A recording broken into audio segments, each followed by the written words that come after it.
I'm so bored. I don't know what to do. Maybe Phoebe can stop by. Oh, right, Phoebe is on vacation.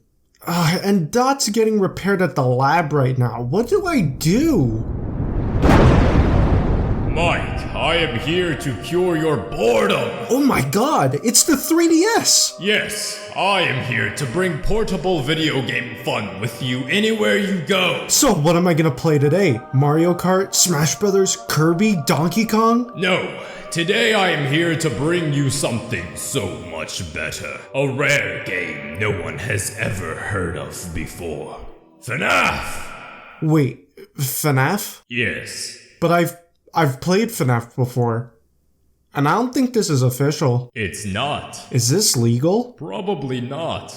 I don't know if I want to play this then. If you do not play this, then you will die from boredom. Okay, geez, fine, I'll play it. So everyone here knows the hit indie game series Five Nights at Freddy's. It's an amazing point-and-click game that took the world by storm in 2014, with YouTubers flocking to play it and theorize about the world in which the haunted pizzeria took place in. I think we all know the rest. It spawned off like 10 other games, dozens of books, tons of merchandise of questionable quality, and will soon be getting its own movie in the year 2076. One of the biggest driving forces for catapulting this franchise's popularity into the mainstream, other than the monstrous amount of YouTube videos, definitely was the porting of the mainline games to mobile and home consoles. Before, Fnaf was just delegated to a PC release. However, after some time, you could find most of the Fnaf games on all major consoles, and all Fnaf games on PlayStation. There's nothing like cranking 90s with Freddy Fazbear through the Xbox. However, despite being ported to the 7th generation of consoles, there was only one console that it was seemingly excluded from, which would have been the perfect fit for most of the games of the franchise.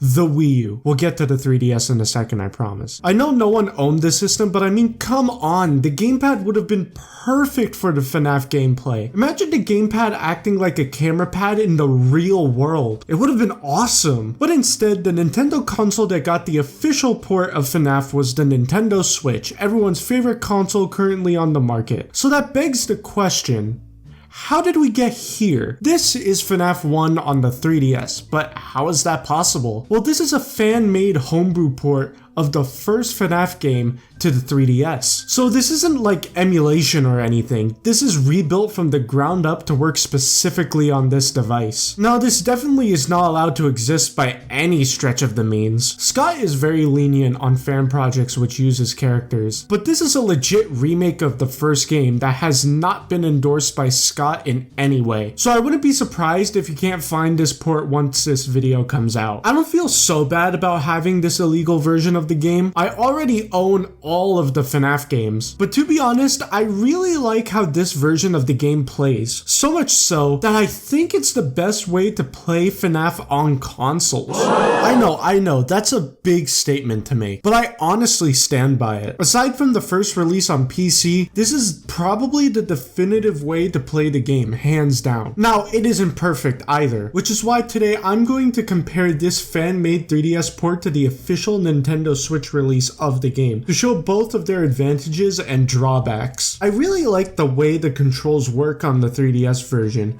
because it's taking advantage of the 3DS's unique hardware. For starters, the 3DS version has the camera tied to the D-pad when pressing up, which is super convenient. It's so easy to look back and forth with the left and right and then just flip open the cam. And all the camera controls are tied to the touchscreen below, which makes it super easy to manage. I can move back and forth from cam to cam with ease, so checking in on Pirate's Cove and then somewhere else is super simple. It would have been cooler if the monitor was on the bottom too, so you could see your office on the top screen at all times, but I guess they didn't do this because the screen would have been too small to accommodate it, plus the balance overhaul that would have been required. The Switch port of FNAF is honestly really good. It runs well, looks better than the 3DS version, and the controls are well tuned from the translation from mouse and keyboard to controller for the most part. However, it's not perfect. The camera button is in a very weird position. It's the L button on the Switch, which is a bit too small for my liking. Why couldn't they put this on the ZL trigger? It would have worked so much better. Additionally, scrolling through the camera feed could be better. Moving through the different cams takes too long, so much so that I'm almost always cutting it close when I have to check 2 different places at once. Specifically Pirates Cove and literally anywhere else. Now I know what you might be saying right now. Well, Mike, the Switch has a touchscreen, so why not use that for the cams? That would help.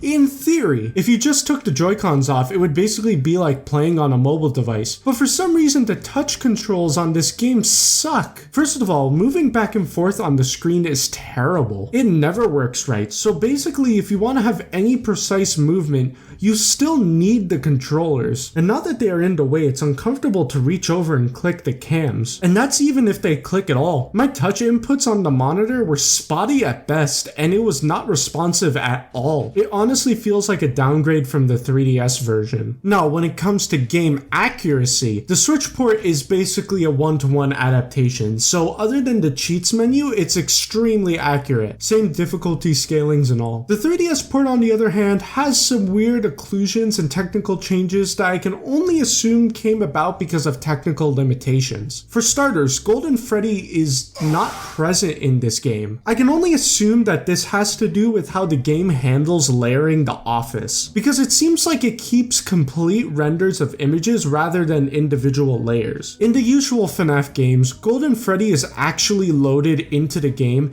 at the start of every night. However, he is made transparent so you can't see him in your office until you see his poster. I don't think this 3DS port handles layers in the same way, so he isn't included at all. Also, the way animatronics behave is slightly different from the official releases. I don't know if this comes about through glitches or oversights, but they can either make the game easier or way more difficult. One of the most dangerous characters of Fnaf is Foxy, randomly attacking you through the left hallway if you don't check up on him often enough. Once you hear him running, you need to slam shut your door to prevent getting jump scared, and he even takes some of your power too. Foxy is basically nerfed in this game. It's good to keep an eye on him, however, if he leaves his stage, you are basically safe until you open the hallway cam. I guess this game waits to initiate Foxy's running sequence until after you see him in the cams, so as long as you don't look there, Foxy is a non-issue, unfortunately. The other animatronics, on the other hand, are broken and make the game even harder. For the most part, they act the same to their official counterparts. However, sometimes if they are outside your door, they will just start making moving sounds on repeat for no apparent reason before they wait outside like they're supposed to. There was this video made by Scruffy called How Audio Enhances the Horror of Five Nights at Freddy's,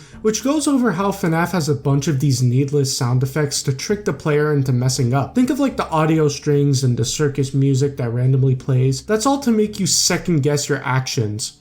Those footsteps made me so paranoid that I legit threw the game at one point. I guess if you wanted a more challenging version of Fnaf, you could pick this version since it basically plays like a new game in most aspects. But I would rather take the enhanced difficulty via gameplay rather than botched input methods. The only other major issue with this port is that it doesn't look too great. I wasn't expecting anything amazing since it is a 3DS, but like it's weird that when you use the light, the room changes resolution. It's a bit off-putting, but other than these small differences, I vastly prefer playing Fnaf on the 3DS. I still think one of the best ways to play Fnaf other than on the original game would be to play Fnaf Help Wanted in VR. It's super immersive and allows you to use the camera and see your office at the same time. But for consoles, it's by far the best way to play. And I'm happy for that. The 3DS has to be my favorite console, and since it's modded now,